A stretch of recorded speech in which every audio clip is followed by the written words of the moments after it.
বিশ্বে কি সত্যি পারমাণবিক যুদ্ধের প্রস্তুতি শুরু হয়ে গেছে? শোনা যাচ্ছে ইউএন নাকি ইরানের ওপর নিউক্লিয়ার বোমা হামলার প্রস্তুতি নিচ্ছে। আর এই কথা আমি বলছি না, এই কথা ইউএন এর ডিপ্লোম্যাট নিজেই বলেছেন। এমনকি এই তথ্য ফাঁস করার পর তিনি পদত্যাগও করেছেন। সেই ডিপ্লোম্যাটের দাবি, ইউএন এর উচ্চপদস্থ কর্মকর্তারা একটি প্রভাবশালী লবি নিয়ন্ত্রণ করছে এবং পুরো সংস্থাটি তাদের প্রভাবের মধ্যে চলে গেছে।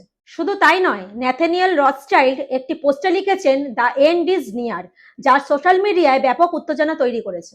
আপনাদের জানিয়ে রাখি, বহুদিন ধরেই এই রথচাইল্ড ফ্যামিলি বিশ্বের ব্যাংকিং সিস্টেমের ওপর প্রভাব রাখে এবং বিভিন্ন সরকারকে ফান্ড করে। যদি এখন ইরানের ওপরে নিউক্লিয়ার বোমা হামলা হয়, তাহলে রাশিয়া ও চীনের মতো শক্তিধর দেশগুলো এতে জড়িয়ে পড়তে পারে।